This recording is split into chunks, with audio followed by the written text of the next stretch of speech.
So, everyone, welcome to the Physicists podcast, where I show you that you can be financially stable as well as fulfilling your great dreams. And today I'm joined by another person from Polonia Camp, the third person now, Dawid Kiszkiel from the Netherlands. I met him on Polonia Camp, and I don't think I've met anybody as ambitious as time constrained, but somehow not time constrained as him. So maybe you want to talk about stuff you do. So I completed a double bachelor in physics and mathematics. Currently, I'm pursuing a double master's in nuclear fusion. Why did you choose nuclear fusion out of all things? Is that just a specific topic itself, or just how maybe I'm guessing complicated it is, or is it just the thing you want to be kind of known for? Nuclear fusion is not something that is offered in many universities over the world. It's something that hasn't been accomplished yet, or it has been accomplished, but the reactors are not yet commercially available or working. So it's really an innovative phase in science. What would you say the probabilities of you uh, contributing or anybody else contributing in a meaningful way to an achievement of that would be quite unimaginable as nuclear fusion? Maybe not just even you as an individual with your specific kind of knowledge and intelligence, but would it be something that anybody, if they put their mind to follow a similar as you did, how meaningfully could you contribute to a field like that by all of your kind of the way you're brought up and everything? It's possible if you like. So if you like the field of mathematics or physics and you buckle up, you learn the books, you go to university, you meet other people who have similar passions, and then you can definitely contribute to nuclear fusion. If you're already in STEM, then the set of nuclear fusion is not that big at all. And then it's a very big project. So it's going to be the most complex machine that exists in this world. And maybe you're familiar with the chip maker company ASML, and they actually don't produce the chips, but they produce the machines that are used to produce the chips. And those machines are extremely complex, and they're the only company that can do that. Well, nuclear fusion builds even more complex machines than that. So one individual can contribute meaningfully, but even more so in international environments. No single country is trying to do it on their own. Well, they're trying to do side businesses on their own. The nuclear project is a collaboration between Russia, the EU, China, USA, South Korea, India, and Japan. So there are big parties that trying to make this happen. So you think that it's not really a case of you're born to do something as complex as this. It's more so just put into work. It's a classic kind of thing of like, well, I gifted people finding. I'm not saying that I'm gifted, but in the way that you don't always downplay your knowledge. And then there are people that are, let's say, would be without any work would be less capable of such thing. Do you think that it's usually just more the nurture kind of the work and not the kind of the nature of who you are? Hardworking person without the talents will be better than the talented person that is not putting in the work. Of course, you won't be able to catch up maybe to the talented person that is and putting in the work and has the talent. Hard work gets you a long way. School, high school, the talented person will get ahead, but with hard work, you catch up and even surpass them. Yeah. I think it's slightly experienced at university. Maybe it's just a cycle that I'm constantly going through is I'll be put in a new module or now at my internship I'll be doing something new. I'm not smart enough for this. This was left the case in let's say secondary school or primary school because I knew okay I don't have to study as much as other people. I'm lucky at like that, but then I could use that kind of knowledge to help other people. But now the more hard the stuff gets, the more I'm in the kind of area of like, oh, I don't know anything. I get super stressed. But then I ask the other people on my team, oh, how do I do this? And just have to get comfortable with asking those questions. And then, like you said, like it's all team environment for the field you're in. So I'm getting what would be kind of your relationship with that kind of lack of knowledge at just like the bad expanse of what you don't know. So something I would say about that is as you change your environment, so like I said in secondary school, maybe without too much effort, you can get high grades. As you go to the higher levels in education, you get to meet other people that are even more genius, even more hardworking, and there's always someone to look up to, and there's always more to know, more to learn, and more to discover, and you can't do everything. So if you pick one thing and specialize, you can contribute probably more than diversifying. Okay. Wouldn't stop with you answering like that, to be honest. I think there's been a shift in what people consider as the way to go. Have been a specialist. A lot more people would now shift being a generalist, and it's not one specified career path you want to go into. But let's say it's always kind of like a portfolio career. You do this and you do this. Instead of any case for that kind of different way of thinking, specializing. Well, if you specialize, back in the day, or at least this is an opinion of a friend, but if you did a PhD in something, you did your bachelor, you did your master, you're now doing 4 years of PhD and doing research, you actually find out something new. And now, these days, when you do a PhD, you don't get something usually groundbreaking from it automatically in physics or mathematics. You have to do 4 years of PhD and like 10 years of science, and then maybe still you don't make the groundbreaking discovery.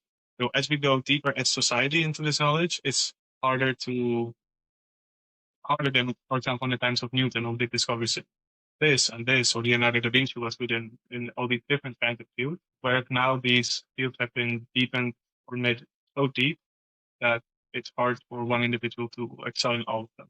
But there is obviously ways, for example, connect two spaces. Someone is specializing only in physics or only in mathematics. Perhaps it is useful for someone that studies and physics and mathematics to and connect the two places with each other. And that also leads to some groundbreaking discoveries. Then how would you counter that? The fact that AI, because of the fact that it is so large and generalized, it's not necessarily coming up with new stuff, but it's all synthesizing everything. So why wouldn't I generalize and focus on the things that would make me human? It seems like you just said it. Okay, AI is already the thing that's going to be good or better than humans in generalizing everything, and it's not going to be that great in the innovation part. If humans to go as deep as possible and into the sphere and like break through and make more innovative space steps, and we use AI to general. But that's if you stay within science. If you want to talk about what it's for humans in general, or they enjoy more the human part of life and let AI do other stuff, and that's a different kind of conversation. Yeah, I guess if you keep it inside of science, yeah, it's just kind of like a junior level kind of research assistant.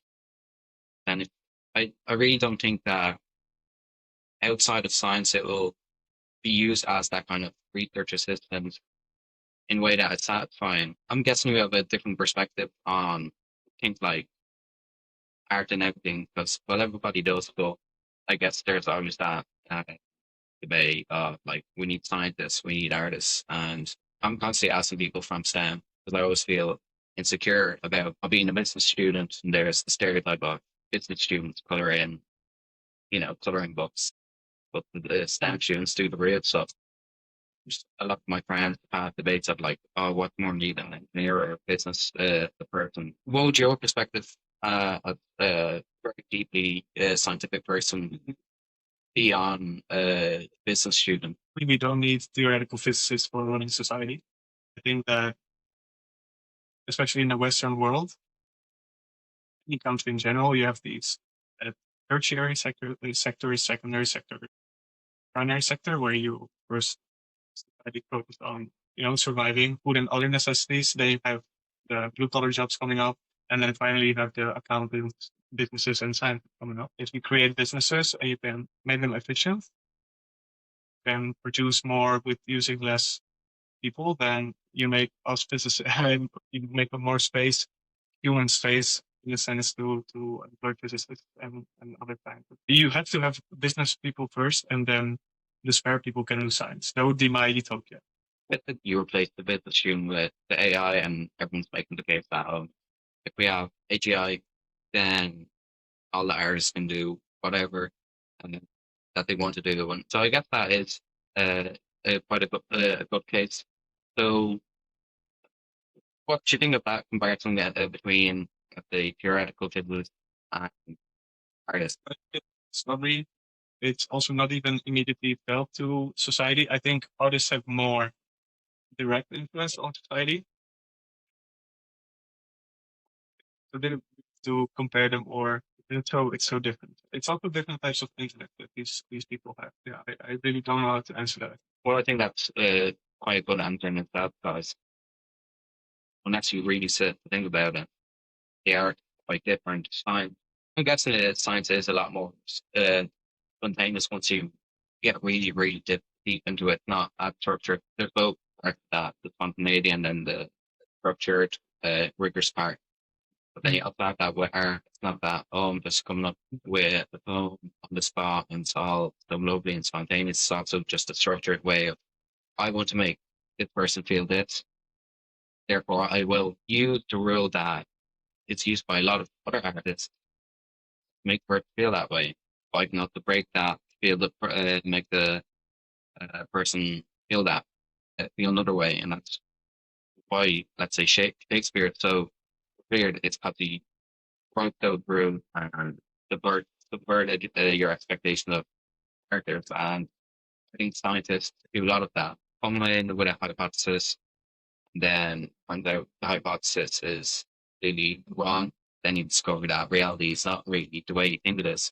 So I think in that way, scientists do share a lot of similarities. I mean, we're both inspecting the physical world and what's kind of what we can't see.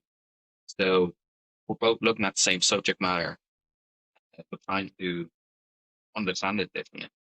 I would the fact that both in theoretical physics and in artistry, you really have to think outside the box, outside the creative paradigm that everyone is thinking.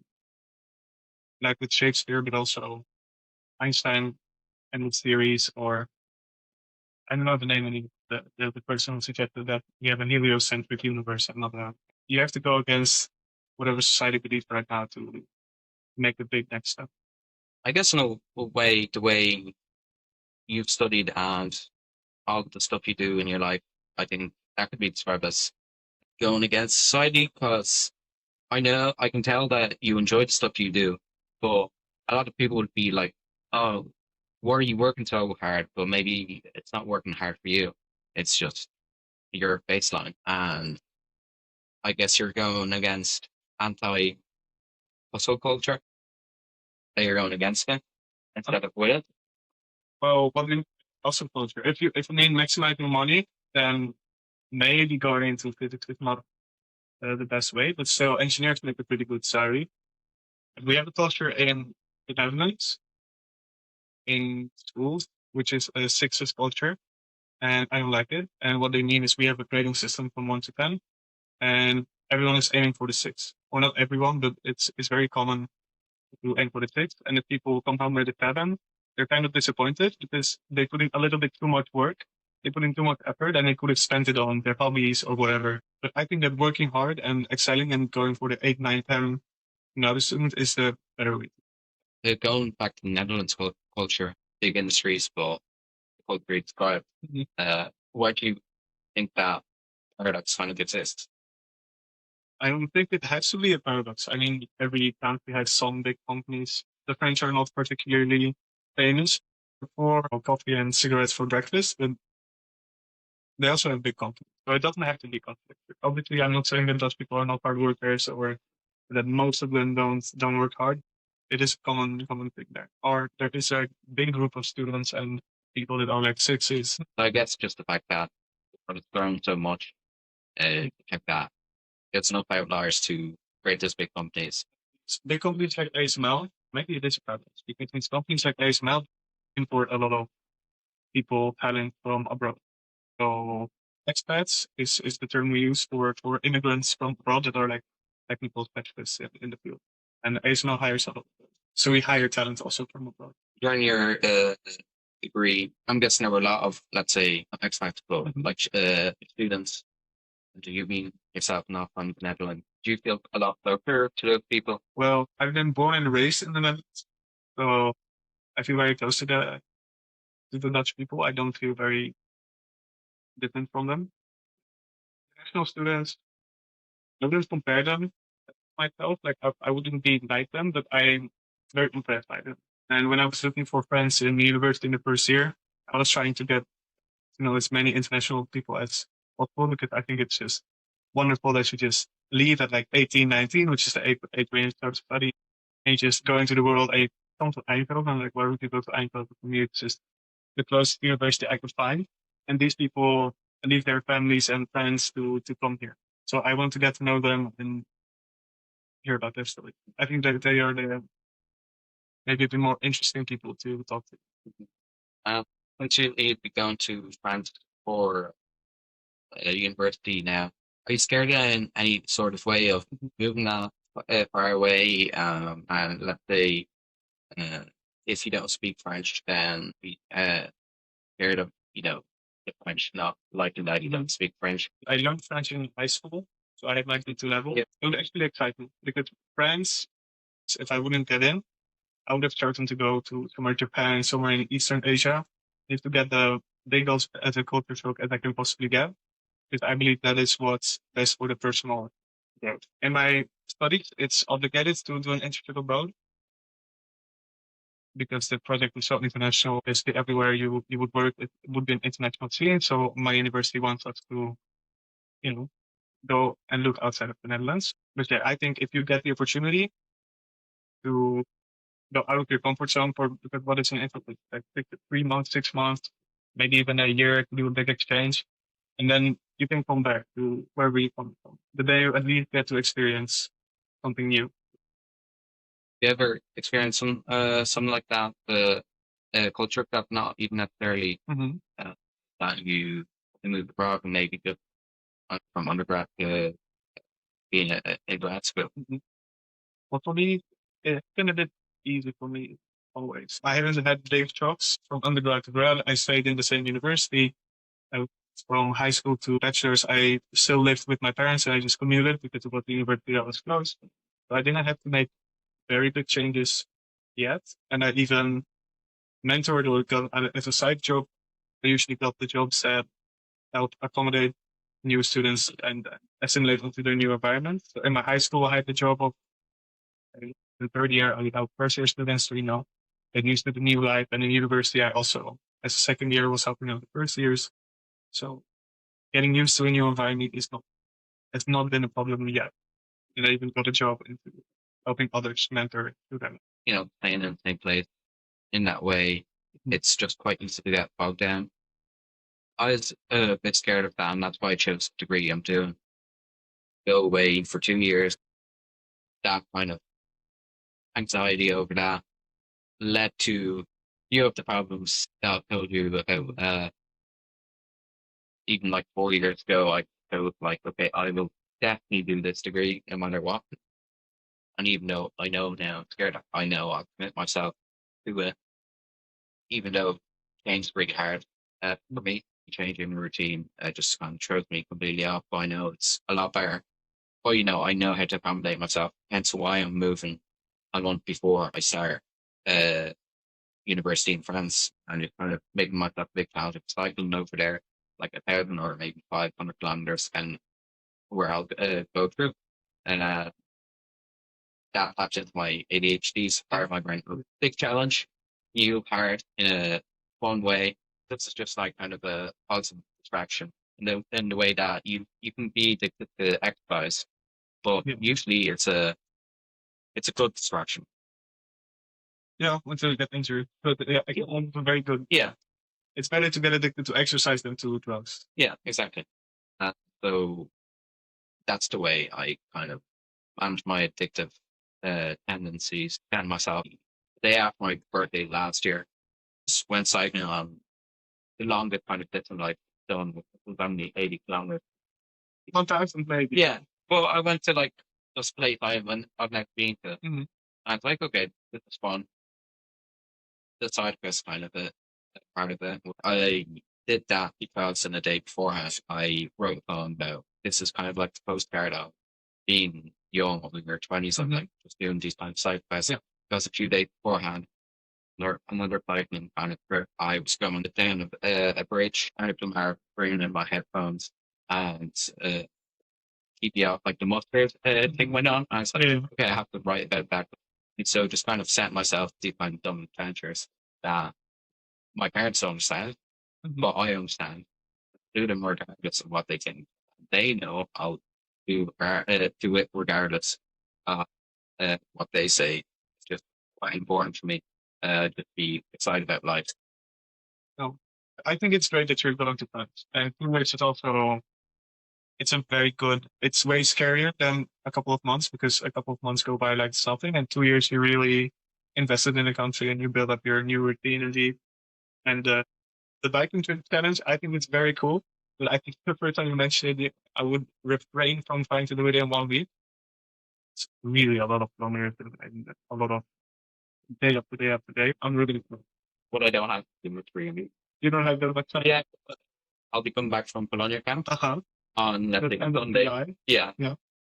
And I have to move in the next Saturday. Wait, are you gonna bring all your stuff? Like in a backpack? No. Oh yeah, yeah. Well, I'll Also, come back to Ireland and then cycle. yes. And cycle with everything you want to bring to France when you're back. Not everything, I'll sensor Okay. stuff out. Oh, yeah, that's fine. But I might just go from Dublin to Cherbourg and then cycle 500 kilometers. Yep. That take, let's say, 2 or 3 days. 3 4 days. It's like on Tuesday, I'll be there on the Wednesday. So that gives me 3 or 4 days to get the reads. Is that when French education starts? No, I think I'm moving in a month before. You can be a couple days there. Yeah, so that'll be quite fun. With Polonia Camp, because it's happening this year as well. What's your favorite part of it? Just meeting new people in this specific environment. It's a very different dynamic than meeting people in a pub or, I know, with friend groups. Some places were saying. Some places were the same. There were definitely pubs. But it's just the entire group dynamic is different on these kind of events. I grew up with the Polish culture of going on with our these summer camps for 1 2 weeks. We did among similar age people doing fun activities together. That's a little bit the feeling that I got. And do you have a favorite specific memory of the 4 days there? I don't have one thing that stands out to me. It's really the entire thing was just one big great event. It continues making new friends and doing fun events because going to bed at 4 a.m. and then the next event starts at 8. Yeah. It starts at 9, so you wake up at 8 and it's 4 days in a row. So there's something happening all the time. Yeah. I think there's just spontaneity part of it as well. We both played volleyball.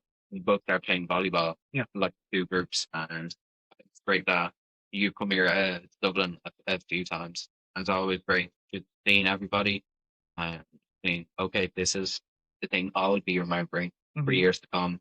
If you're going to please come this year. And just the thing that you'll tell your kid about is like, oh, this was the thing. This is like the Woodstock of our days. I would probably say these are the people I met. These are the friends that I kept from that event. That's what I would point out. Yeah. Since you come here to Dublin, that time you were here, you once out of nowhere. Yeah. That spontaneous decision to take an test tournament. And I booked the flight and I didn't have a hotel here or anything. Alex heard about the chess tournament and offered me a place to stay. So I'm very grateful for that. Wonderful guy. And yeah, chess tournament was great, but it was very festive. It was playing chess from 9 a.m. till 9 p.m. and then go to bed, eat something, and then go back and just 12 hours of chess all the time. Yeah, very sweet. And how would you compare the place you're living in, the Netherlands, to Dublin, would you say? So I live in Rijen, which is I don't know how many inhabitants we have, maybe 50K, which is way smaller than maybe even 5K. No, it's only 50. Way smaller than a big city like Dublin. So that's already a big difference. And beyond that, Dublin is also different than many other capitals in Europe. It doesn't have these massive skyscrapers everywhere. So it is really neat signals. The Dutch are way more direct, say, than the Irish and the British. Like in general, Dutch and German people are just way more to the point. Maybe a bit colder is what people would say, and here they're a bit more, like a bit warmer, but also around the bush. Yeah, Every now and then. Some people in the Netherlands, you would love it. still the top. I guess all the stuff you do must take up a lot of your time, but still you find like, and be prep to exercise. You do climb. Uh, why did you climb specifically, and why do you think it's a good way to decompress from the things you do? So, and generally choose my hobbies in the way that I only do things that I'm good at already. I already always had tendencies as a kid to be kind of big or to go as high as I can.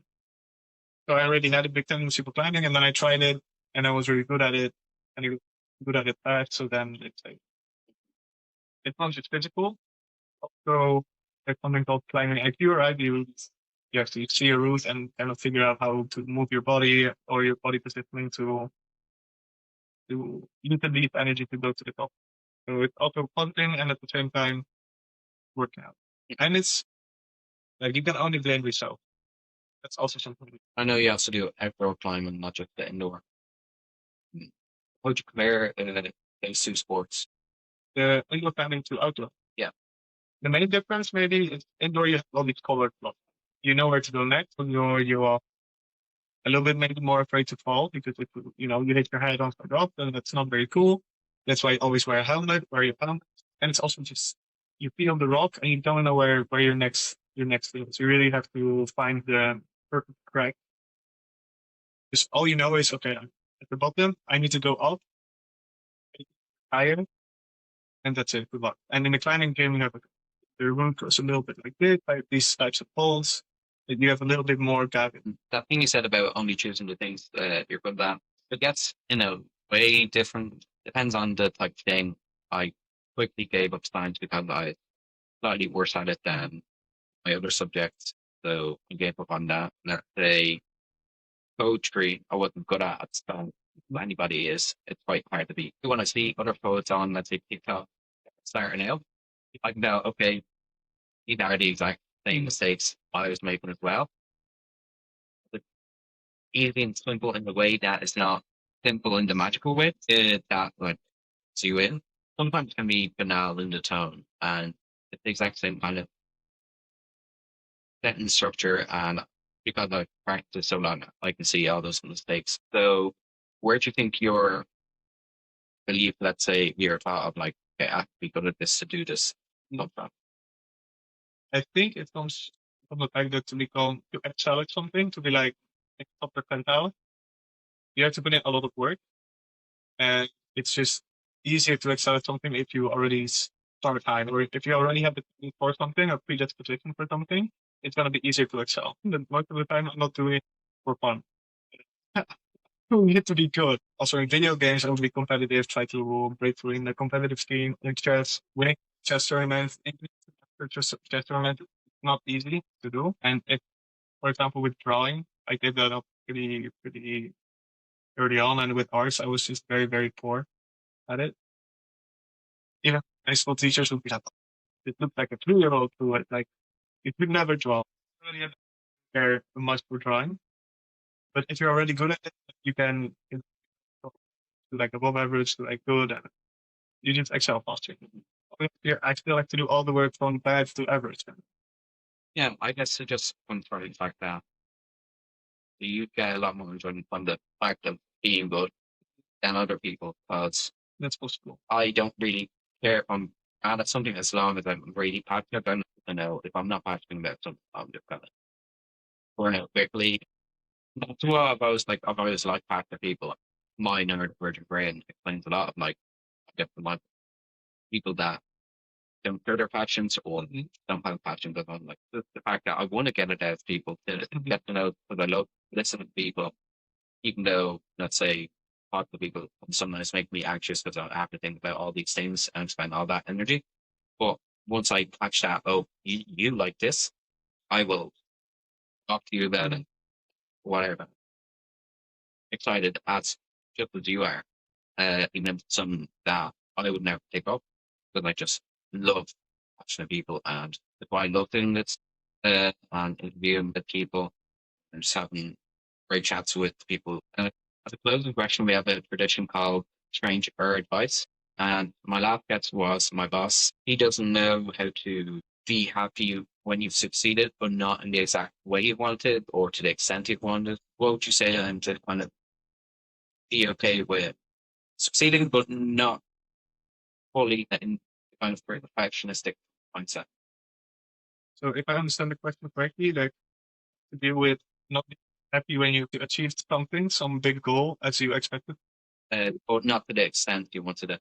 As in, you've fallen short of the goal, but You fell short of the goal. you fell short of the goal, but you still achieved the goal. Well, I almost wanted to give the basic answer of the journey is so much more important than the goal, but I don't think that might quite help. If you tried its best and if you did it best and you just very fell short of the goal, or like you achieved it but not it's not quite. If you did its best, then you can still be proud of yourself. If you couldn't have done more, then let's go.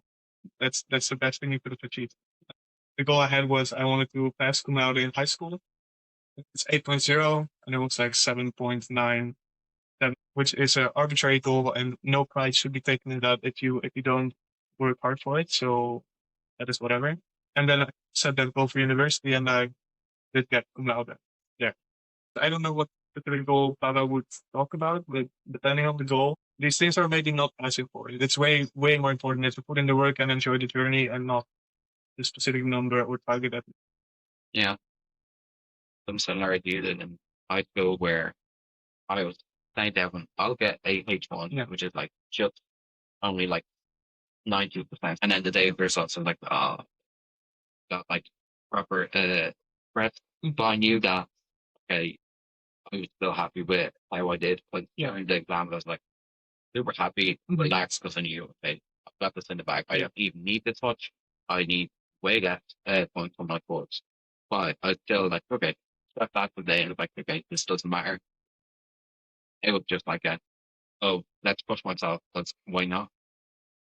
So I get what I mean. It's like another principle in life of mine is it being kind of what's the name of it? It's a stoic kind of philosophy. Let's say it's about indifference.